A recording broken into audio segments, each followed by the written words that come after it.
بسم اللہ الرحمن الرحیم میں کائنات کی تخلیق کا راز چھپا ہے، معراج مصطفیٰ صلی اللہ علیہ وآلہ وسلم کا راز چھپا ہے، سورہ کوثر کا راز چھپا ہے، سورہ مزمل کا، سورہ مدثر کا راز چھپا ہے۔ کوثر وہی ہے جن کو بخشش ہو جائے گی، ان کو نصیب ہوگا۔ جنت کی 4 نہروں کا ذکر ہے نا، ایک اس میں دودھ کی ہے، ایک پانی کی ہے، ایک جو ہے وہ شہد کی ہے، اور ایک بسم اللہ الرحمن الرحیم کا کنیکشن اہل بیت سے اور اہل بیت کا کنیکشن کوثر سے۔ سورہ کوثر کے ساتھ بسم اللہ الرحمن الرحیم کا ایک خاص تعلق ہے، کوئی انسیڈنس نہیں ہے، ایک سورت میں 2 مرتبہ بسم اللہ۔ سفر معراج سے کیسے کنیکشن بنتا ہے؟ قرآن پاک کی 114 صورتوں میں سے 113 صورتوں کا آغاز بسم اللہ الرحمن الرحیم سے ہوتا ہے، لیکن کیا آپ جانتے ہیں کہ بسم اللہ میں پورے کائنات کا راز کیسے چھپا ہے؟ سفر معراج، بسم اللہ اور حوض کوثر کا آپس میں کیا کنیکشن ہے، اور بسم اللہ کے 19 حروف کی کون سی ہڈن انرجی ہے؟ یہ سب باتیں جاننے کے لیے آج کے ایپیسوڈ کو اینڈ تک ضرور دیکھیں۔ آج کے ایپیسوڈ میں آپ سے بسم اللہ کے راز پر بات کرنا چاہتے ہیں۔ قرآن پاک کی 114 صورتوں میں بسم اللہ آتا ہے، 113 صورتیں تو سٹارٹ بھی بسم اللہ سے ہوتی ہیں۔ قرآن پاک کا جو ورڈ ہے بسم اللہ، اس کے اندر ایسا کون سا راز چھپا ہے؟ بیٹا بسم اللہ الرحمن الرحیم میں کائنات کی تخلیق کا راز چھپا ہے، بسم اللہ الرحمن الرحیم میں معراج مصطفیٰ صلی اللہ علیہ وآلہ وسلم کا راز چھپا ہے، بسم اللہ الرحمن الرحیم میں سورہ کوثر کا راز چھپا ہے، بسم اللہ الرحمن الرحیم میں سورہ مزمل کا، سورہ مدثر کا راز چھپا ہے، بلکہ پورے قرآن پاک کا راز جو ہے نا وہ بسم اللہ الرحمن الرحیم میں۔ یہ جو ویڈیو ہے نا جس کے اوپر ہم بات کرنے جا رہے ہیں، ایک تو سمجھ لیں ڈسکلیمر کے طور پہ میں ایک بات کر دوں بالکل شروع میں، کہ ہماری 2 پوڈ کاسٹ پہلے، ایک چشمہ آب حیات کے اوپر جس میں میں نے کوثری لائنیج کے اوپر گفتگو کی تھی، اور ایک میں نے کی تھی حضرت ابراہیم کے کانٹیکس میں کہ خانہ کعبہ کیوں معزز ہے، اور پھر خانہ کعبہ کو جو ہے عزت ملنے کے بعد جو لوگوں کو انعام ملتا ہے، انعمت علیہم کا جس میں ذکر کیا تھا، وہ انعام کیا ہے۔ یہ ان لوگوں کو زیادہ سمجھ آئے گی جنہوں نے پہلی وہ والی پوڈ کاسٹ دیکھی ہوئی ہیں، اور تیسری اور سب سے اہم چیز کہ یہ پوڈ کاسٹ شاید عام لوگوں کو سمجھ نہیں آئے گی، یہ ان لوگوں کو زیادہ سمجھ آئے گی جن کے اندر نیچرلی سرور انبیاء صلی اللہ علیہ وآلہ وسلم اور اہل بیت کی محبت ہے۔ یعنی قرآن پاک کہتا ہے کہ جو آیت ہے اس کا ترجمہ کہ یا رسول اللہ، اعرابی کہتے ہیں کہ ہم ایمان لائے، تو ان سے کہہ دیجئے تم اسلام لائے، مومن تب بنو گے جب نور تمہارے دلوں میں اترے گا۔ وہ نور کس کا نور ہے؟ وہ سرور انبیاء صلی اللہ علیہ وآلہ وسلم اور ان کے اہل بیت کا نور ہے۔ تو جن کے دلوں میں یہ نور ہے، جن کے دلوں میں کوئی تھوڑی سی بھی سرور انبیاء صلی اللہ علیہ وآلہ وسلم کے گھر سے وفاداری ہے، ان کو تو یہ بات بڑی صحیح طرح سمجھ آئے گی، باقی لوگوں کو شاید نہ سمجھ آئے۔ تو اس لیے میرا خیال ہے کہ یہ ویڈیو سب کے لیے تو نہیں ہے، لیکن جن کے لیے ہے ان کے لیے یہ کائنات کے وہ دروازے کھولنے کا باعث بنے گی جو بند ہیں، یعنی کائنات کے جو راز ہیں۔ جیسے مدینۃ العلم کا راز باب مدینۃ العلم میں ہے، اور اگر باب مدینۃ العلم کو سمجھنا ہے تو باب بسم اللہ کو سمجھنا بہت ضروری ہے۔ شروع کرتے ہیں جی۔ اصل میں یہ سفر شروع ہوتا ہے معراج سے۔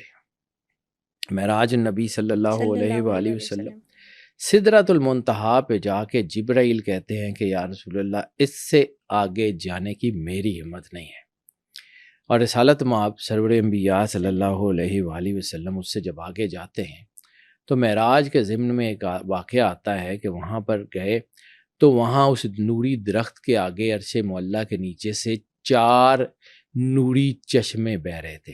پھر ہم نے وہ فرات والی اس میں بات کی تھی کہ جو ہے وہ بائبل میں بھی ہے اور قرآن پاک میں بھی ہے کہ تمہارے رب کا تخت پہلے پانیوں پر تھا، اور پھر ہم نے پانی سے خشکی کو ابھارا۔ پھر ایک اور جگہ ہے کہ ایڈن گارڈن سے عرش معلیٰ کے جو ہے وہ جہاں سے آغاز ہے وہاں سے 4 نہریں گزرتی ہیں، 4 نہریں، اور وہ نہروں کا پانی جو ہے وہ بڑا مقدس ہے، اور پھر وہ پانی آ کے دنیا کے دریاؤں میں گرتا ہے۔ تو پھر پورٹلز کے ضمن میں ہم نے اس کی بات کی تھی کہ وہ پانی اوپر سے گرتا کیسے ہے۔ یہاں پانی جو ہے وہ جنت سے آتا ہے۔ بیٹا پانی کائنات کا راز ہے۔ پانی جو ہے وہ سب سے پہلی دنیا کی سب سے بڑی جو میموری کیا ہے، واٹر میموری۔ تو اللہ جب کہتا ہے کہ تمہارے رب کا تخت پہلے پانیوں پر تھا، ٹھیک ہے، اور پھر یہاں پہ جہاں پہ اس میں ہے کہ تمہارے رب کے تخت کے نیچے سے 4 چشمے پھوٹتے ہیں. یہ والا پانی جو دنیا کا ہے یہ H2O کی بات کرے یا اس کی کوئی ڈائمینشن ڈیفرنٹ ہے یا اس کے اندر کچھ اور چیز ہے. جیسے جنت کی 4 نہروں کا ذکر ہے نا کہ جس میں جو ہے نا وہ 4 نہریں ہیں, ایک اس میں دودھ کی ہے, ایک پانی کی ہے, ایک جو ہے وہ شہد کی ہے, اور ایک جو ہے وہ شراب طہور کی. اب شراب طہور مجھے اس طرح سمجھ نہیں آتی, مجھے سمجھ آتا ہے نیکٹر, یعنی شہد ایک اور چیز ہے, شہد انٹائرلی ڈفرینٹ چیز. آپ نیکٹر سمجھتے ہیں کہ جیسے آپ کہیں کچھ شربت پیتے ہیں تو آپ کو تھک سا سیرپ پانی میں مکس کرتے ہیں تو پیتے ہیں. ایک پانی جس میں اللہ کا نور موجود ہے, ایک وہ جو دودھ ہے جس میں اللہ کا نور موجود ہے. 2 نہریں ایسی نیکٹر کی یعنی شراب طہور کی اور شہد کی. These are some kind of, جیسے آپ ڈرنکس بناتے ہیں. یہ اللہ جو ہے نا, آپ اللہ کو کیا سمجھتے ہیں؟ اللہ مطلب کوئی اتنی عام سی چیز ہے, یعنی کن کہہ کے اتنی کمپلیکس قسم کی کائنات بنانے پہ قادر ہے. تو جنت جو ہوئی 5-4 چیزیں بس, اس کا مینیو بھی ڈفرینٹ نہیں کرتا. God has his own plans. آپ سمجھیے اللہ کیا ہے. جب ہم اللہ کو سمجھتے ہیں نا تو اللہ کو سائنس بیسیکلی اللہ کی تنویر کا نام ہے. ہم جو ہے نا وہ جہاں سے اس کو سمجھنے کی کوشش کرتے ہیں تو ہماری چونکہ سمجھ جواب دے جاتی ہے تو ہم کہتے ہیں بھائی ایڈا جی ہوئے گا. بالکل وہ بیونڈ ہے. اب واپس آتے ہیں آگے چل کے نا ان کے اوپر بات کرتا ہوں, لیکن میں صرف یہاں سے شروع کروں. اور ان سب میں سب سے اہم ہے کوثر. ٹھیک ہے, حوض کوثر. حدیث ثقلین کیا ہے کہ میں تم میں 2 بڑی بھاری چیزیں چھوڑ کے جا رہا ہوں, کتاب اللہ و اطرتی اہل بیت. اللہ کی کتاب اور میری اطرت میرے اہل بیت, یہ ایک دوسرے سے جدا نہیں ہوں گے یہاں تک کہ میرے پاس حوض کوثر پہ جمع ہو جائیں. کوثر کو سمجھیں تو آپ کو میں صرف یہ تمہیدی جملے بول رہا ہوں, اس کے بعد میں آگے ٹاپک کے اوپر آتا ہوں. کوثر کیا ایک چھوٹے سے حوض کا نام ہے یا ایک چھوٹی سی جگہ کا نام ہے؟ مطلب کوثر وہی ہے جن کو بخشش ہو جائے گی ان کو نصیب ہوگا. بالکل ان کو نصیب ہوگا, ہم سمجھتے ہیں. لیکن اللہ کیا کہہ رہا ہے؟ انا اعطیناک الکوثر, ہم نے آپ کو کوثر عطا کی. اب سمجھیے کیا حوض کوثر ہے؟ حوض کوثر جنت کا ایک چھوٹا سا حوض ہے. ٹھیک ہے, جنت سیدہ شباب اہل جنت رسول اللہ کی اولاد مولا حسنین علیہ الصلوۃ والسلام, مولا حسن حسین. ٹھیک ہے, شفاعت رسالت مآب سرور انبیاء کی. آیات اشترا کہتی ہیں کہ ان لوگوں نے اپنی جانوں کے بدلے اللہ کی رضا خریدنی, رضا اللہ کی. تو کل کا کل دینے کے بعد اللہ جتاتا نہیں ہے, کوثر دے کے جتائے گا. یعنی چھوٹی سی چیز دے کے اس کو سمجھیں, حوض کوثر کی ڈائمینشن کو سمجھیں. میں جہاں پہ روک کے تھوڑا سا دماغ کی کھڑکی کھولنے کی, میں بیٹا سوچ کے دروازے کھولنے والا آدمی ہوں. اب فرض کریں کہ ہم کسی کو کہتے ہیں کہ ڈی ایچ اے کا پارک. ٹھیک ہے, ڈی ایچ اے کا پارک. تو وہ جو ڈی ایچ اے کا پارک ہے وہ ڈی ایچ اے نہیں ہے. حوض کوثر کوثر کا حوض, وہ پوری کوثر نہیں ہے, کوثر کا ایک چھوٹا سا چیپٹر ہے.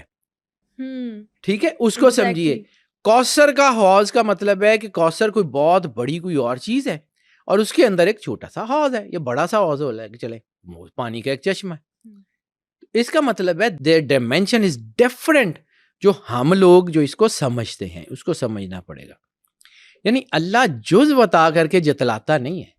اللہ جس چیز کو رسالت مآب سرور انبیاء صلی اللہ علیہ وآلہ وسلم کو کہہ رہا ہے کہ ہم نے آپ کو کوثر عطا کی اور اب آپ نماز پڑھیں اور قربانی دیں, آپ کا دشمن جو ہے نا وہ بے نام و نشان ہی جائے گا. اب یہ آئی کیوں یہ سورہ کوثر؟ عاص ابن وائل اور ابو لہب یہ 2 لوگ ہیں.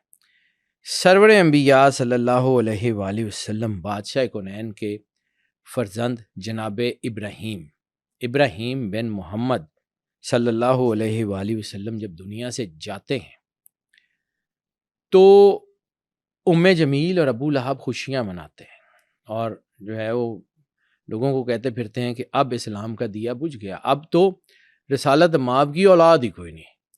اور وہ شخص جو کائنات کا ملعون ترین شخص ہے جس کے بارے میں اللہ اور اس کے رسول نے کہا ہے اس کے اوپر لعنت کرو, عاص ابن وائل. عاص ابن وائل جو ہے وہ رسالت مآب سرور انبیاء صلی اللہ علیہ وآلہ وسلم کو آ کے بے اولادی کا تانا دیتا ہے. اب سرور انبیاء صلی اللہ علیہ وآلہ وسلم ہماری طرح نہیں سوچتے, وہ ماوراء ہیں, لیکن ان کے تھوڑا سا نا جیسے دل ملول ہوا. اب وہ کائنات کا سب سے بڑا مالک وہ سرور انبیاء صلی اللہ علیہ وآلہ وسلم کے چہرے پہ ملال تو نہیں دیکھ سکتا، وہ جو محبت کرتا ہے وہ رسالت مآب کو دکھی تو نہیں دیکھ سکتا۔ پھر دلاسے کے طور پہ، جیسے میں نے کہا کہ طائف والوں نے جو حملہ کیا تو دلاسے کے طور پہ معراج کرائی، اور اس معراج پہ وہ چشمہ، اور پھر اس چشمے کا سورہ کوثر، ٹھیک ہے۔ اب یہ مکی صورت ہے، لیکن اس مکی صورت کا جو اصل پریکٹیکل ہے وہ کربلا میں اب اس کو لے کے جاتا ہوں۔ یہ بڑی اہم بات ہے۔ اللہ رسالت مآب سرور انبیاء صلی اللہ علیہ وآلہ وسلم کو کیا کہہ رہا ہے کہ آپ کی اولاد، اب جتنی سادات ہے، جتنا رسالت مآب سرور انبیاء صلی اللہ علیہ وآلہ وسلم کی آل ہے، وہ چلتی کہاں سے؟ وہ صرف اور صرف اور صرف پاک بی بی سیدۃ العالمین سلام اللہ علیہا سے چلتی ہے۔ رسالت مآب سرور انبیاء صلی اللہ علیہ وآلہ وسلم کی اولاد کو جو کثرت عطا فرمائی ہے، وہ کثرت پاک بی بی سیدہ سلام اللہ علیہا کی چادر تطہیر کا صدقہ ہے، سبحان اللہ، یہ ان کے گھر کا صدقہ ہے، کوثر، ٹھیک ہے۔ پھر یہ جو رسالت مآب سرور انبیاء صلی اللہ علیہ وآلہ وسلم کے اوپر جو اللہ نے مہربانی فرمائی، اور پھر اس کے بعد کہا کہ آپ نے کیا کرنا ہے، آپ نے نماز پڑھنی اور آپ نے قربانی دینی ہے۔ تو غار حرا میں کیے جانے والے سجدوں سے لے کے کربلا میں مولا حسین علیہ السلام کے آخری سجدے تک، ابراہیم علیہ السلام کی قربانی سے لے کے وفدیناہ بذبح نظیم، آل ابراہیم کون ہے؟ سرکار اسماعیل کون ہے؟ رسالت مآب کے آباء و اجداد، رسالت مآب کے آباء و اجداد، رسالت مآب کی اولاد، درمیان میں centre of gravitation, nucleus of the spiritualism, nucleus of the religion, nucleus of the دین، یوم الدین کا جو راز ہے، نیوکلیس اس کا کون ہے؟ سرور انبیاء صلی اللہ علیہ وآلہ وسلم۔ تو اس نیوکلیس کی ذات جو ہے وہ سرور انبیاء، یعنی وفدیناہ بذبح نظیم سے شروع ہونے والا کام جو ہے وہ کربلا میں جا کے ختم ہوتا ہے، اور ختم وہاں بھی نہیں ہوتا، یعنی کربلا میں جب مولا حسین علیہ السلام کی شہادت ہوتی ہے اور پاک بی بی سیدہ اپنے بھائی کے جسم مطہر کے پاس آتی ہیں، اور پھر اس جسم مطہر کو مخاطب کر کے پوچھتی ہیں کہ میرا بھائی تو ہے، انتا اخی، کہ تو میرا بھائی ہے۔ چہرہ، جسم، سر مبارک کٹ گیا ہوا ہے، جسم پہ 1900 سے زیادہ زخم ہے، زخموں کے خون میں گرم ریت ہے صحرا کی، پہچان نہیں ہو سک رہی، پوچھتی ہیں، کٹے ہوئے گلے سے آواز آتی ہے کہ میری بہن ادھر آ جاؤ، ٹھیک ہے۔ وہاں بیٹھتی ہیں، مولا حسین کے جسم مطہر کو سامنے رکھ کے ہاتھوں پہ بلند کر کے کہتی ہیں اللہم تقبل ھذا القربان، اے اللہ ہماری اس قربانی کو قبول کر، اور اپنے رب کی نماز پڑھو اور قربانی دو۔ 1,24,000 نبی جس قربانی سے جو ہے وہ ڈر رہے تھے، ابراہیم علیہ السلام نے ایک بیٹے کی قربانی پہ آنکھوں پہ پٹی باندھ لی تھی، ٹھیک ہے۔ اسماعیل علیہ السلام کے ہاتھ جو ہے نا وہ باندھ دیے تھے، حالانکہ پتہ تھا نہیں دوڑے گا، لیکن مولا حسین علیہ السلام نے 6 مہینے کے علی اصغر سے لے کے علی اکبر بادشاہ سے لے کے ساری قربانی کر دی، چہرے کے اوپر ملال نہیں آیا۔ اور جب مولا جو ہے وہ آخری سجدے میں ہے مولا حسین علیہ السلام، تو زبان پہ کلمے کیا ہیں، رضل رضائک و تسلیم امرک، کہ تیری رضا پہ راضی ہیں، تیری جو ہے وہ قضا کے اوپر راضی ہیں۔ یہ انا آتینا کل کوثر کا راز ہے، فصل لربک وانحر کا راز ہے، اس کو سمجھیے، پھر آپ کو سمجھ آئے گا کہ یہ ہوتا کیا ہے۔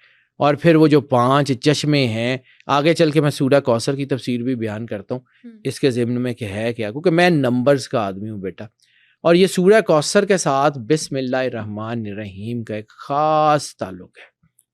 اب قرآن پاک کی 114 صورتیں ہیں، 114، ٹھیک ہے۔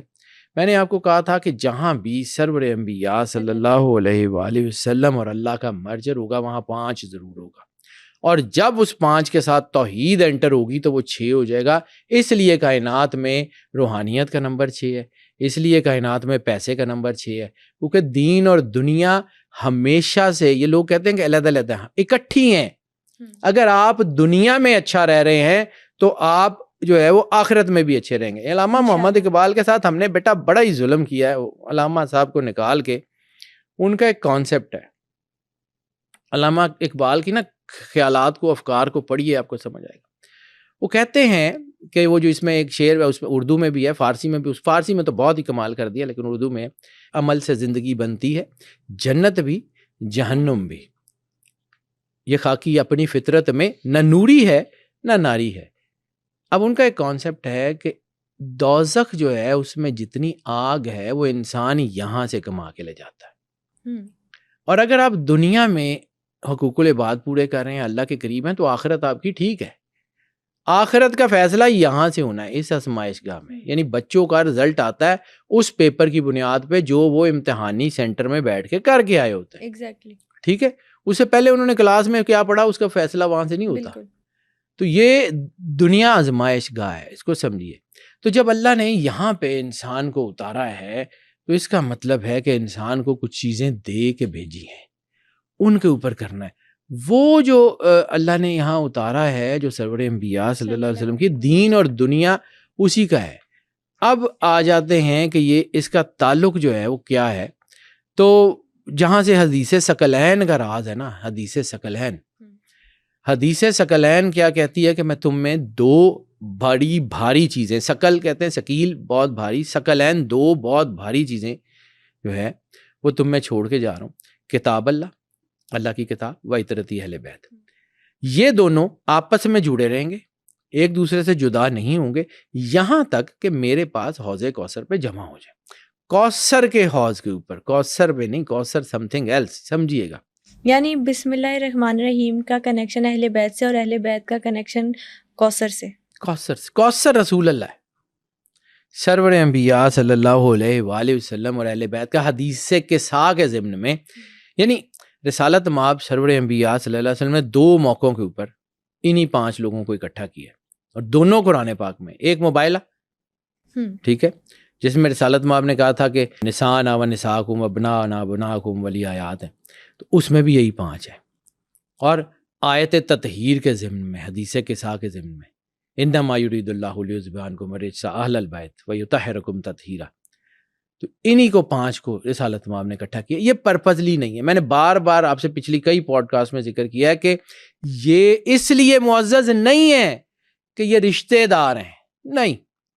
پاک بی بی سیدۃ العالمین اس لیے معزز نہیں ہے کہ وہ رسول کی بیٹی ہیں. مولا علی کائنات، امیر کائنات اس لیے معزز نہیں ہے کہ بھائی ہیں اور داماد ہیں. نو. مولا حسن حسین علیہ الصلوۃ والسلام اس لیے معزز نہیں ہے کہ نواسے ہیں. وہ اپنی ذات میں مکمل ترین لوگ ہیں. یہ سارا کوثر کا راز، یہ سارا انہی کے لیے ہے. وہ جو 4 چشمے ہیں وہ انہی سے پھوٹتے ہیں. وہ 4 چشمے اور 5ویں سرور انبیاء صلی اللہ علیہ وآلہ وسلم.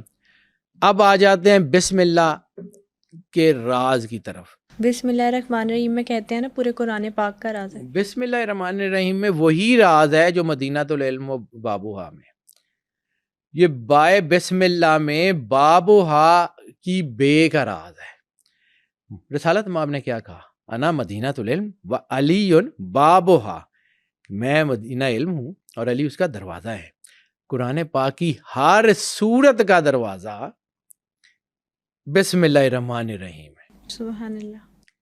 جس طرح شریف لوگ اپنے گھر میں دروازوں سے جاتے ہیں، چھتیں پھلانگ کے نہیں جاتے، اسی طرح جو مومنین ہیں وہ قرآن پاک میں بسم اللہ الرحمن الرحیم سے گزر کے جاتے ہیں، وہ بغیر بسم اللہ کے نہیں جاتے. ہاں، قرآن پاک میں ایک سورت میں 2 مرتبہ بسم اللہ، سورت کے آغاز پہ بھی اور سورہ نمل میں. اب کوئی انسیڈنس نہیں ہے کہ سورہ نمل کا جو نمبر ہے وہ ہے 27 اور سورہ توبہ جس میں بسم اللہ نہیں ہے اس کا نمبر ہے 9. یہ کوئی انسیڈنس نہیں ہے. قرآن پاک کوئی ایسی کتاب نہیں ہے جس کی کوئی کیلکولیشن چھوٹی سے چھوٹی بھی بغیر پرپس کے ہو. اللہ کی کتاب ہے، بڑی کمپریہنسو، بڑی کمپلیکس اور بڑی شاندار. قرآن پاک کے بالکل شروع میں لکھا ہوا لا ریب فیہ، جس میں کوئی شک شبہ کی گنجائش نہیں ہے. قرآن پاک کی کیلکولیشن میں کوئی شک شبہ کی گنجائش نہیں ہے. اب کسی وقت زندگی رہی سورہ توبہ پہ بات کروں گا انشاءاللہ کہ اس کے اندر بسم اللہ نہیں ہے تو اس کے اندر ایسی کون سی چیز ہے جو بسم اللہ کی پوری امپلیکیشن ہے. یہ نہیں ہو سکتا کہ صورت میں بسم اللہ لفظی چلو نہ ہو لیکن اس کا پورا امپیکٹ نہ ہو. تو اس کی آخری آیات 128 اور 129 لقد جاءکم رسول من انفسکم عزیز علیہ ما عنتم حریص علیکم بالمؤمنین رؤوف الرحیم فإن تولوا فقل حسبی اللہ لا الہ الا هو علیہ توکلت وہو رب العرش العظیم. اس کے اندر پورا بسم اللہ کا راز ہے. کبھی زندگی رہی نا تو ان 2 آیات میں یعنی ان صورتوں کے آغاز میں بسم اللہ ہے اور اس صورت کے بالکل آخر میں بسم اللہ کی پوری انرجی ہے. کبھی زندگی رہی تو اس کے اوپر بات کروں گا. ابھی اس پہ بات کرنے لگ گئے نا تو بات دوسری طرف نکل جائے گی. ضرور کریں گے ٹھیک ہے. انشاءاللہ. اب بسم اللہ الرحمن الرحیم کے ایک چھوٹی سی صرف چیزیں بتاتا ہوں, اس کے بعد میں آتا ہوں کہ اس کا لولا کا لما خلقت الافلاق کے راز کیسے ہے. جیسے رسالت مآب سرور انبیاء صلی اللہ علیہ وآلہ وسلم کو اللہ نے ایک تاج پہنایا, لولا کا لما خلقت الافلاق, کہ کائنات میں کچھ نہ بناتا اگر آپ کو نہ بناتا. ٹھیک ہو گیا. تو بسم اللہ الرحمن الرحیم بھی ایک ایسا تاج ہے جو ہر سورج کے سر کے اوپر رکھا ہوا ہے اور ایک سورج کے ہاتھ میں بھی پکڑایا ہوا ہے. وہ کون سی سورت؟ سورہ نمل. اس میں 2 مرتبہ بسم اللہ ہے نا, 2 مرتبہ, یعنی 114 صورتیں ہیں تو 114 مرتبہ بسم اللہ ہے. ایک کی پلیسنگ ذرا ڈیفرنٹ کی ہے, وہ بھی ٹیکنیکلی وہ کسی وقت پھر رہی, ابھی اس کے اوپر بات میں اس لیے نہیں کر رہا ہوں. سورہ نمل اس کے سر کے اوپر بھی بسم اللہ کا تاج ہے اور اس کے ہاتھ میں بھی بسم اللہ الرحمن الرحیم کا تاج ہے. سورہ نمل بڑی خوبصورت صورت ہے, کبھی پھر زندگی رہی تو اس کے اوپر بات کریں گے, لیکن فی الحال بسم اللہ الرحمن الرحیم. بسم اللہ الرحمن الرحیم میں حرف کتنے استعمال ہوئے؟ 19. ان 19 کی ڈویژن صرف 2 منٹ. 5 نام ہیں جن کو رسالت مآب سرور انبیاء نے کہا ہے کہ ہاؤلائے اہل البیت, یہی میرے اہل بیت ہیں. وہی 5 نام ہیں جو نوح علیہ السلام کی کشتی کے اوپر جو تختی ملی ہے اس کے اوپر لکھے ہوئے. وہی 5 نام ہیں جن سے آدم علیہ السلام کو آشنا کرایا گیا تھا, علم الآدم اسماء کلھا. وہی 5 نام ہیں جن کے بارے میں جو ہے وہ موسیٰ علیہ السلام کا جو ہے وہ فرمان ہے, جس کو توریت میں ذکر ہے کہ میں نے جو ہے 5 اشخاص 5 نور دیکھے اس جلتی ہوئی جھاڑی میں. 5 نور. جب موسیٰ علیہ السلام کو دیدار ہوگا میں نے 5 نور 5 لپٹیں دیکھی ہیں نور کی. وہ 5 لپٹیں کون ہیں؟ ٹھیک ہے, وہی راز ہے جو موبائل میں, وہی راز ہے. اب وہ 5 نام کون سے ہیں؟ لفظی بات, سرکار ختمی مرتبت بادشاہ کونین صلی اللہ علیہ وسلم, پاک بی بی سیدۃ العالمین, مولا علی علیہ الصلوۃ والسلام, مولا حسن علیہ الصلوۃ والسلام, مولا حسین علیہ السلام. صرف بسم اللہ کے حروف 19, میم ہے میم دال 4 حروف, عین لام یہ 7 4 اور 3 7, فے الف تویں میم ہے, یہ جو ہے نا وہ 7 اور 5 12, ہے سین نون 12 اور 3 15, ہے سین یہ نون 19. اس پوری بسم اللہ میں اسی گھر کا راز ہے. بہت انٹرسٹنگ ٹھیک ہے, کیلکولیشن. اسی گھر کا راز ہے. یہ 19 حروف ہے. یہی لولا کا لما خلقت الافلاق کا تاج ہے. یہی انا اعطیناک کل کوثر کا راز ہے. یہی ہاؤلائے اہل بیت کا راز ہے. یہی دمہم دمی, آپ کا خون میرا خون, لحمہم لحمی, ان کا لہو میرا جو ہے نا ان کا گوشت میرا گوشت. ایک ایک چیز کا راز بسم اللہ الرحمن الرحیم میں. یہ بسم اللہ, سورہ کوثر اور معراج, یہ ایک ایسی ٹرائیکون ہے کہ اگر آپ کو یہ سمجھ آ جائے تو پوری کائنات کے دروازے آپ پہ کھل جاتے ہیں. مولا علی نے ایسے ہی کہا تھا کہ نقطہ بائے بسم اللہ, اور نقطہ بائے بسم اللہ تو بیٹا بہت بڑی چیز ہے. یہ قرآن پاک کی صورتوں کی چابیاں یہاں سے کھلتی ہیں. یعنی آپ نے کسی کمرے میں جانا ہے, اس کا جو لاک لگا ہوا ہے یا تھم امپریشن, تو وہ تھم امپریشن یا لاک جو ہے وہ بسم اللہ الرحمن الرحیم ہے. قرآن پاک اپنا راز بسم اللہ الرحمن الرحیم کے بغیر نہیں دیتا. اچھا, بسم اللہ الرحمن الرحیم کا اہل بیت سے اور کوثر سے کیا کنیکشن ہے یہ تو سمجھ آ گئی.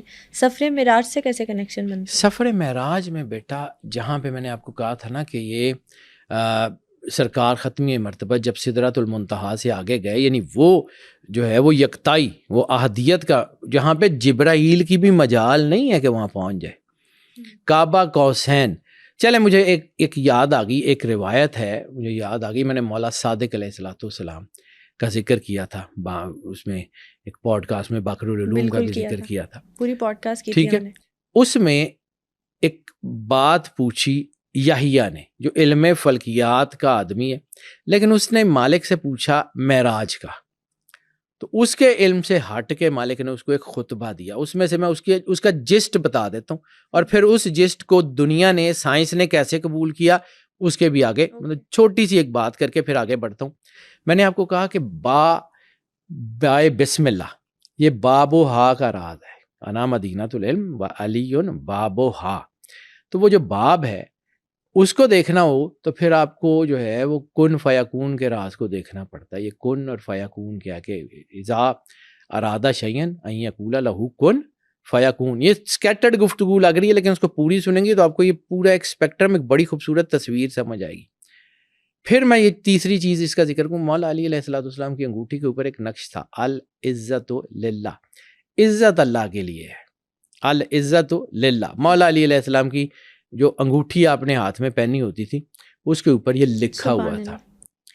اب آ جاتے ہیں مولا صادق علیہ السلام کا ایک فرمان. جب تخلیق کے ضمن میں آپ نے گفتگو فرمائی تو فرمایا کہ جب اللہ کا نور اس کوثر کے گرد اکٹھا ہوا تو لا الہ الا اللہ کی تجلی سے عزت اللہ حرکت میں آئی. العزت للہ کا راز، اللہ کی عزت حرکت میں آئی، اور وہ نور کی آبشار انما یرید اللہ سے ہوتی ہوئی مشیت الہی بن گئی. یعنی وہ نور جب مشیت الہی یعنی اذن اللہ، روح کیا ہے؟ امر الہی. تو جب وہ رسالت مآب کا نور جو ہے وہ اذن الہی میں آیا، تو جب وہ اذن الہی میں آیا تو پھر وہ نور جو ہے وہ مشیت الہی سفر کرتا ہوا اس جگہ پہنچا جہاں سرور انبیاء صلی اللہ علیہ وآلہ وسلم کے قلب مطہر کا نور تھا. جب سرور انبیاء صلی اللہ علیہ وآلہ وسلم کے قلب مطہر میں وہ نور آیا تو وہ کعبہ قوسین کے قریب جب پہنچا تو وہاں نور کا ایک ایسا دھماکہ ہوا جس کا اثر پوری کائنات میں گیا. اور پھر وہاں سے یہ میں لفظ اس لفظ وہی بیان کر رہا ہوں لیکن تھوڑا سا اس میں کٹ شارٹ کر رہا ہوں. کانٹیکس یہی ہے. تو میں کیونکہ اس کی وہ جو ان کے جو ٹرمز ہیں نا مالک کی، وہ نہیں بدل رہا. مولا صادق علیہ السلام نے جو ٹرمز کہی ہیں وہ نہیں بدل رہا، لیکن جو چیزیں ہیں میں اس کو بتانے کی کوشش کر رہا ہوں. میں دوبارہ اس کے اوپر آتا ہوں. اور پھر جب وہ نور کا ایک دھماکہ ہوا تو تخلیق کا باعث بنا، اور وہاں سے کن کی انرجی نکلی اور فیکون ظہور پذیر ہوا. یہ جملے ہیں، میں دوبارہ بتاتا ہوں کہ لا الہ الا اللہ سے عزت اللہ حرکت میں آئی، نور کی آبشار جو ہے وہ مشیت الہی بنی، اور مشیت الہی سرور انبیاء صلی اللہ علیہ وسلم کے قلب مطہر پہ ظاہر ہوئی. اور جب وہی قلب مطہر کعبہ قوسین پہ پہنچتا ہے، مطلب یہ صرف معراج کی بات نہیں ہے، وہ کعبہ قوسین جب اللہ کی قربت میں وہ نور پہنچتا ہے تو پھر نور کا ایک ایرپشن ہوتا ہے. ٹھیک ہے، وہ نور کا ایرپشن جو ہے وہ کن کا ظہور کرتا ہے اور پھر فیکون ہوتا ہے. یہ مالک نے کہا. اب واپس آ جائیں، جدید سائنس کیا کہتی ہے کہ یہ جو کائنات ہے ایک دھماکے کے نتیجے میں بنی ہے. کہتے ہیں بگ بینگ کے نتیجے میں کائنات بنی. یس بگ بینگ، تخلیق کا بگ بینگ. اور مولا صادق علیہ السلام 1400 سال پہلے کیا فرما رہے ہیں کہ وہ جو نور تھا، جب یہ دونوں نور آپس میں ملے، اللہ اور سرور انبیاء صلی اللہ علیہ وآلہ وسلم کا نور، حالانکہ اللہ ہی کے نور کی تنویر کا نام سرور انبیاء صلی اللہ علیہ وسلم. بے شک اولو خلق اللہ نوری، کہ اب رسالت مآب سرور انبیاء صلی اللہ علیہ وسلم نے فرمایا کہ سب سے پہلے اللہ نے میرا نور خلق کیا. انا و علیم من نور واحد، میں اور علی ایک نور سے ہیں. ٹھیک ہے، تو جب وہی نور جو ازلی نور تھا اللہ کا اور جس کی تنویر ظاہر ہوئی تھی رسالت مآب، جب وہ پہلی مرتبہ کائنات کی تخلیق سے کروڑوں اربوں، جب سال بھی نہیں تھے، سورج چاند نہیں تھے، کیلنڈر نہیں تھے، کہیں عبدالآباد میں، کہیں ازل میں، کہیں قدم میں، کہیں جب وہ نور ملتے ہیں تو ایک ایرپشن ہوتی ہے نور کی. اور اس ایرپشن کے نتیجے میں یہ پوری کائنات جس کو ہم صرف دیکھ سکتے ہیں وہ بن جاتی ہے۔ مولا صادق علیہ السلام نے فرمایا تھا کہ وہ تجلی کن بنی اور پھر فیکون ظاہر ہوا۔ اس کو سمجھیے، یہ رسالت مآب کا نور ہے، یہ اظہار آدھا شیئن کا نور ہے۔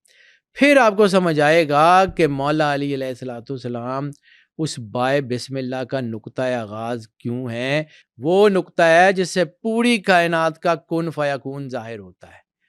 اب سمجھ آئے قرآن پاک کا ساری صورتوں کا تاج کیا ہے؟ بسم اللہ۔ بسم اللہ کا آغاز کیا ہے؟ با راز ہے بابوہا، انا مدینۃ العلم وعلی بابوہا، یعنی مولا علی علیہ السلام کی تنویر سرور انبیاء صلی اللہ علیہ وآلہ وسلم کے بغیر نہیں ہے۔ جس طرح لا الہ الا اللہ محمد رسول اللہ کے ساتھ ہے، اسی طرح مدینۃ العلم واب مدینۃ العلم کے ساتھ ہے۔ یہ ان دونوں کا ایک دوسرے کے بغیر گزارا نہیں گزارا۔ لا الہ الا اللہ مان لیں، محمد رسول اللہ چھوڑ دیں، کافر ہیں۔ اور سرکار ختمی مرتبت بادشاہ کونین لفٹ ہی نہیں کراتے اگر آپ اللہ کو نہ مانیں۔ رسالت مآب سرور انبیاء تک پہنچنا ہے تو اللہ تک پہنچنا ہے تو سرور انبیاء، اور سرور انبیاء تک پہنچنا ہے تو پھر ان کا گھر۔ اب آپ کو سمجھ آیا کہ وہ جو بائے بسم اللہ کا نقطہ ہے، یہ وہ واحد نقطہ ہے جس سے اس کائنات کا آغاز ہوا ہے۔ اسی لیے بسم اللہ میں اتنی برکت ہے کہ جس کام سے پہلے پڑھ لو بیٹا، وہ بسم کام اللہ سنور انہی کے جاتا ہے۔ گھر کا تو راز ہے، یہ اللہ کا نور ہے، یہ مرجر ہے رسالت مآب اور اللہ کے نور کا۔ رسالت مآب یعنی آل محمد، اگر ان دونوں میں علیحدہ علیحدہ ہوتی تو نماز میں درود ابراہیمی میں آل ابراہیم کا، آل محمد کا ذکر نہ ہوتا۔ اسی لیے تو رسالت مآب نے کئی 100 مرتبہ فرمایا ہے کہ مجھ پہ کٹا پھٹا درود مت بھیجا کرو، کہ مجھ پہ درود بھیجو اور میری آل پہ نہ بھیجو۔ رسالت مآب اپنی آل کے ساتھ کمپلیٹ کمپریہنسو ایک نور ہے۔ میں پھر کہتا ہوں بی ہوں۔ اب اس بسم اللہ میں ان 4 یعنی سرور انبیاء تو ہے ہی ہے نا، لیکن ان 4 چشموں کا ذکر، یہ 4 چشمے بسم اللہ کے کہاں سے پھوٹتے ہیں، ان کے اوپر آ جاتے ہیں کہ یہ ہیں کیا۔ ان 4 چشموں کا تعلق اہل بیت کی ایک ایک پرسنالٹی سے ہے۔ اہل بیت کی ایک ایک پرسنالٹی سے ہے، یہ اہل بیت ہی کا نور ہے، یہ وہی گھر ہے۔ دیکھو بیٹا، میں پھر کہتا ہوں کہ ہم کون ہوتے ہیں؟ اللہ کو ڈکٹیشن دینے والے۔ اب اگر اللہ جو ہے وہ کہتا ہے کہ یا رسول اللہ میں آپ سے جو ہے نا ان کو کہیے، اب رسالت مآب نے تو نہیں کہا کہ مجھے تمہاری محبت چاہیے، رسالت مآب نے تو نبوت دی۔ اللہ کہتا ہے قل لا اسألکم اجرا علیہ، کہ میں یا رسول اللہ ان سے کہہ دیجئے کہ مجھے اس اجر رسالت کے طور پہ کچھ نہیں چاہیے سوائے اس کے مودۃ فی القربہ، میرے اہل بیت کی، میرے قربا کی جو ہے وہ مودت رکھنا۔ اللہ نے کہا ہے، رسالت مآب نے نہیں کہا۔ اب قربا کی محبت جو ہے وہ اگر اللہ نے کہا ہے رسالت مآب کو تو وہ قربا کا تعارف بھی کرایا ہے، ہؤلاء اہل بیت۔ رسول اللہ کو بیٹا جا کے ہم نے ڈکٹیشنیں دینی ہیں کہ یا رسول اللہ ان کو بھی ایڈ کر لیں، ان کو بھی ایڈ کر لیں، رسالت مآب کی مرضی۔ یعنی نوح علیہ السلام کا بیٹا نوح علیہ السلام کے گھر پیدا ہو کے ان کا اہل بیت نہیں ہے، نوح علیہ السلام کا بیٹا جو ہے لوط علیہ السلام کی بیوی ان کے ساتھ ان کے نکاح میں ہو کے ان کی اہل بیت میں سے نہیں ہے، تو باقی رہ کیا جاتا ہے؟ صرف وہ جس کو اللہ قبول کرے، جس کو سرور انبیاء صلی اللہ علیہ وآلہ وسلم قبول کرے۔ یہ جو قرآن پاک کی حفاظت ہے نا، کہ ہم نے اس قرآن کو جو ہے وہ نازل کیا اور ہم اس کی حفاظت کرنے والے ہیں، اس میں بھی 114 میں بسم اللہ ہی کا راز ہے۔ یہ لمبی باتیں ہو جائیں گی، میں پھر یہ کہہ رہا ہوں۔ پھر جو ہے نا رسالت مآب سرور انبیاء صلی اللہ علیہ وآلہ وسلم جو ہے نا، اس کی ایک پوری کی پوری جو ہے نا وہ کہا جاتا ہے روحانیت میں کہ اس کی جو انرجی ہے وہ الحمید میں، یا حمید جو اللہ کا نام ہے اس میں ہے، انکا حمید مجید میں یہ کائنات کا راز ہے۔ اوکے، ٹھیک ہے، یہ درود ابراہیمی میں جو انکا حمید مجید ہے نا، یہ بیسیکلی الحمید میں پوری انرجی سرور انبیاء صلی اللہ علیہ وآلہ وسلم کی۔ حمید اللہ کا بھی نام ہے، نبی کریم صلی اللہ علیہ وآلہ وسلم کا بھی۔ بے شک، انکا حمید مجید میں رسالت مآب سرور انبیاء صلی اللہ علیہ وآلہ وسلم کا راز ہے۔ اچھا، ایک دعا ہے جس کو 300 سے زیادہ اولیاء نے نریٹ کیا ہے۔ اب اس کا اوریجن مجھے نہیں پتا، لیکن یہ 300 سے زیادہ اولیاء سے منسوب ہے، جب بھی وہ دعا کرتے ہیں ان کی تعلیمات میں ہے۔ یہ دعا جو ہے نا، اس کے میں پڑھ کے بتاتا ہوں، اور چونکہ یہ روحانیت کے سلسلے میں ہے تو اس کے میں کیا ہے اس کی بھی بات کرتے ہیں تھوڑی سی، زیادہ لمبی نہیں کروں گا۔ یا حمیدو بحق محمد، یا علیو بحق علی العظیم، یا خالق بحق فاطمہ الزہرا، یا رحمان بحق حسن، یا رحیم بحق حسین، ادرکنی ادرکنی ادرکنی، یعنی اللہ کو جو ہے وہ واسطہ دے رہے ہیں کہ اے حمید تجھے پاک رسالت مآب سرور انبیاء صلی اللہ علیہ وآلہ وسلم کا واسطہ، ٹھیک ہے۔ یا علی العظیم تجھے مولا امیر کائنات کا واسطہ، یا خالق تجھے پاک بی بی سیدۃ العالمین کا واسطہ، یا رحمان تجھے حسن کا واسطہ، یا رحیم تجھے حسین کا واسطہ۔ 300 سے زیادہ روحانی سلسلے جو ہیں اس میں یہ دعا موجود ہے اور یہ ان کی تعلیمات میں شامل ہے، ٹھیک ہے۔ اور خاص طور پہ اس دعا کے اوپر بہت بڑا کام کیا بیٹا ہم نے محی الدین ابن عربی کو پڑھا ہی نہیں، ہمیں محی الدین ابن عربی کی ایک کتاب ہی سمجھ آتی ہے بس، اور وہ بھی اتنی مشکل لکھی ہوئی ہے کہ عام لوگوں کو وہ بھی سمجھ نہیں آتی۔ محی الدین ابن عربی سے کسی نے سوال کیا تھا کہ اتنی مشکل کتابیں لکھ دیں، تو انہوں نے کہا کہ میں نے جن کے لیے لکھی ہیں نا وہ خود آ کے پڑھ لیں گے، تمہارے لیے نہیں لکھی۔ تو یہ کتابیں اس دور کے لیے بھی نہیں تھیں، بعد میں اے آئی نے اس کی بہت سارے راز فاش کیے ہیں۔ وہ جیسے میں نے آپ کو ریڈ پلینٹ کا کہا تھا تو لوگ اس کو سمجھتے نہیں۔ محی الدین ابن عربی نے کہا تھا نا کہ میں سرخ پلینٹ پہ گیا تو وہاں پہ ہر چیز سفید تھی، تو میں نے وہاں ایک ایسی نشانی لگائی ہے کہ جو آنے والے دور کے لوگ اس کو دیکھ لیں گے۔ تو آج اس ریڈ پلینٹ کی جب تصویر آتی ہے تو اس میں وائٹ رنگ سے جو ہے وہ لکھا ہوا ہے سلام، ایسے ہی ہے۔ وہ جو سلام لکھا ہے وہ کس نے لکھا ہے؟ محی الدین ابن عربی تو کہہ رہا تھا کہ یہ میں کر کے آیا ہوں۔ اب لوگوں کو سمجھ نہیں آتی، لوگ کہتے ہیں کہ یہ کیسے ہو سکتا ہے؟ تو بھائی اللہ کی مرضی سے ہوتا ہے، اپنی مرضی سے کچھ نہیں ہوتا۔ یہ سوال تو نا کہ پلانٹ پر سلام کس نے لکھا؟ اس پورے پلینٹ کی جب تصویر آتی ہے تو اس پہ لکھا ہوا ہے سلام، اور محی الدین ابن عربی کہہ رہا ہے کہ میں وہاں پہ ایک ایسی نشانی لگا کے آیا ہوں جس کو آنے والے لوگ دیکھ لیں گے۔ لوگ ماننے یا نہ ماننے، ماننے یا نہ ماننے سے تو فرق ہی نہیں پڑتا۔ یعنی پوری کائنات اللہ کو نہ مانے تو کیا اللہ کی خدائی پہ فرق پڑ جائے گا؟ بالکل نہیں۔ تو پوری کائنات اللہ کو مان لے، اللہ کو کوئی اپ گریڈیشن نعوذ باللہ مل سکتی ہے؟ وہ ہے، وہ رہے گا۔ تمہارے نہ ماننے یا ماننے سے فرق نہیں پڑتا۔ اپنا اگر آپ مان لیں گے تو آپ کی چیزیں بہتر ہوں گی، نہیں مانیں گے تو آپ کی تباہی ہو جائے گی، اللہ کو کیا فرق پڑے گا؟ بالکل ایسے ہی۔ آپ مانیں گے تو سرور انبیاء صلی اللہ علیہ وآلہ وسلم کے ساتھ ملنے اور ان کے اہل بیت سے محبت کا آپ کو اجر ملے گا، ان کو فرق نہیں پڑے گا۔ ان کا جانا کچھ نہیں ہے، آپ کا رہنا کچھ نہیں ہے۔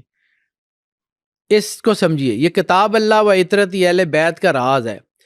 یہ لمبی بات ہو جائے گی، پھر اس کے اوپر کرتے ہیں۔ یہاں پہ نا آگے چل کے ایک بات کرتے ہیں کہ بسم اللہ میں مولا علی علیہ السلام، یعنی یہ جو 4 میں نے کہا ہے نا کہ رسالت مآب سرور انبیاء تو ماورا ہے نا، بے شک وہ ان کو یہ چیزیں عطا کی گئی ہیں۔ انا آتینا کل کوثر، سرور انبیاء کو یہ کوثر عطا کی گئی ہے۔ کوثر کے مقام سے جو عرش الہی کے پاس ہے وہاں سے یہ 4 چشمے پھوٹتے ہیں۔ وہ پانی نہیں ہے، وہ ایک نور ہے۔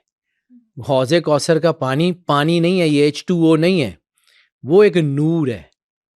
وہ جس میں ابدیت کا راز ہے، وہ جس میں امر کا راز ہے، وہ جس میں کہ جنت میں جانے والا نہ بوڑھا ہوگا، نہ موت آئے گی، نہ نجاست ہوگی۔ اس کوثر میں تو وہ راز بند ہے۔ یہ امر الہی کا راز ہے، اس کو سمجھیے۔ یعنی جنتیوں کو نبی کریم صلی اللہ علیہ وسلم کا نور نصیب ہوگا۔ ایسے ہی ہے۔ ہم نے جب ابراہیم علیہ السلام کے ضمن میں کہا تھا کہ جب اسماعیل علیہ السلام نے قربانی دی تو اسماعیل علیہ السلام کو جو کوثر عطا ہوا یا زمزم وہاں سے جو نکلا وہ تھا جس نے کائنات کو روشنی دینی تھی۔ یہ اللہ چھوٹے موٹے ٹائم بارڈ قسم کے فیصلے نہیں کرتا کہ آج کر لیا تو کل ختم۔ آج کے ایپیسوڈ میں ہم نے بسم اللہ کی ہڈن انرجی پر بات کرنے کی کوشش کی۔ نیکسٹ ایپیسوڈ میں آپ کو بتائیں گے کہ حوض کوثر کا اہل بیت سے کیا کنیکشن ہے۔ So stay tune.